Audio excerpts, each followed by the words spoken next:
අයිබෝන් යාළුවනේ ඔන්න අද අපි දකුණු කොරියාවේ සෝල් ටවර් එක එහෙම නැත්නම් නම්සොන් ටවර් එක බලන්න දාවා. ඉතින් ඉස්සෙල්ලාම කරන්න තියෙන්නේ අපිට කේබල් කාර් එකේ තමයි යන්න තියෙන්නේ. අපිට තමයි නම්සොන් ටවර් එක තියෙන්නේ. කේබල් කාර් එකකින් තමයි අපිට මෙතන ඉඳලා අතන්ට යන්න තියෙන්නේ. අපි නම් ටිකට් එක අරගෙන අපි ගමන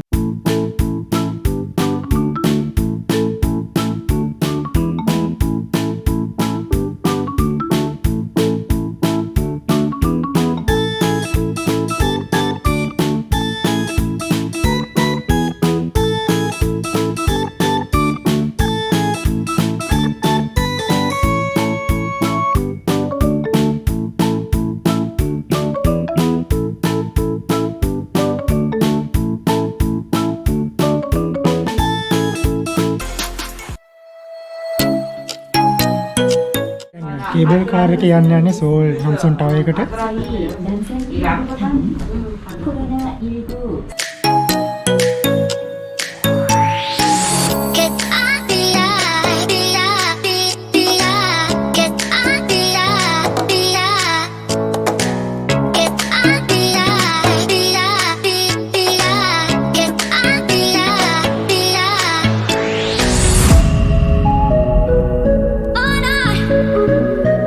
ඔයාලා නෝනද අපි දැන් කේබල් කාර් එකෙන් නම්සොන් ටවර් එක ගාවට ආවා.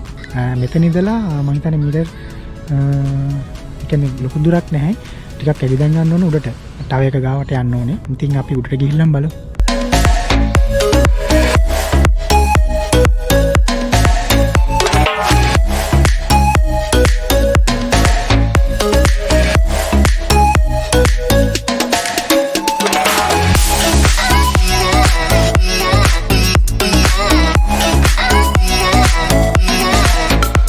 දකුණු කොරියාවේ දෙවන උසම කුළුණ විදිහට හඳුන්වන්නේ මේ නම්සන් ටවර් එහෙම නැත්නම් සෝල් ටවර් එක. ඒතකොට මේ නම්සන් ටවර් එක පිටලා තියෙන්නේ නම්සන් කන්ද මුදුනේ.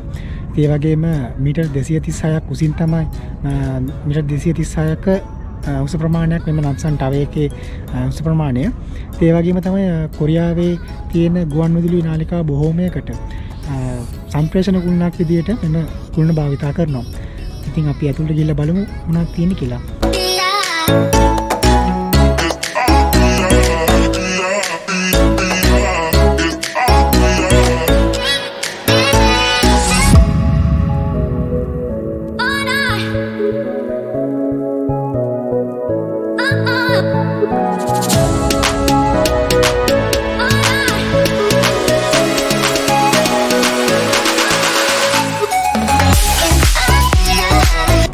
ඔයාලුනේ අපි දැන් යන සෝල් ටවර් එහෙම නැත්නම් නම්සන් ටවර් එකේ උඩම තට්ටුවට ඇවිල්ලා තියෙන්නේ. ඉතින් මෙතනදී අපිට පුළුවන් මුළු සෝල් නගරයම අංශක 360ක වඩා ප්‍රමාණයකින්ම මෙතනදී අපිට අරබන්න හැකියාව තියෙනවා.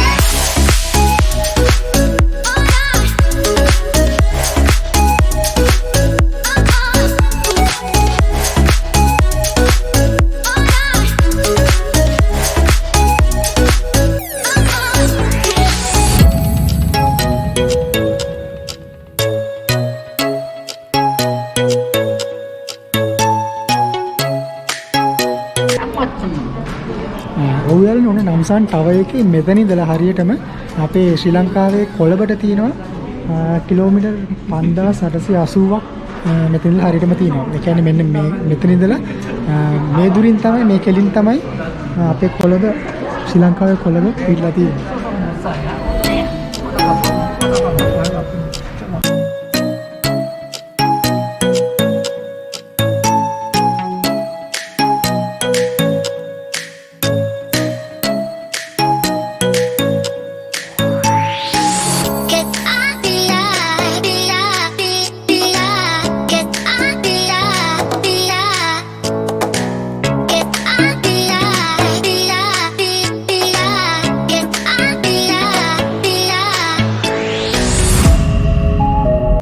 ඔයාලනේ මෙතනින්ද අපිට පුළුවන් සාමාන්‍යයෙන් ආදරවන්තයෝ වෙනවනේ.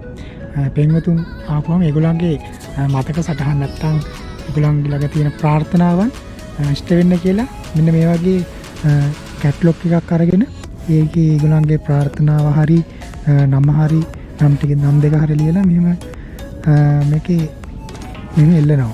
ඉතින් ඒ වගේ ගොඩාක් දේවල් මේ මෙල්ලපු ගොඩක් ප්‍රමාණයක් මෙතන අපිට බලා ගන්න පුළුවන්.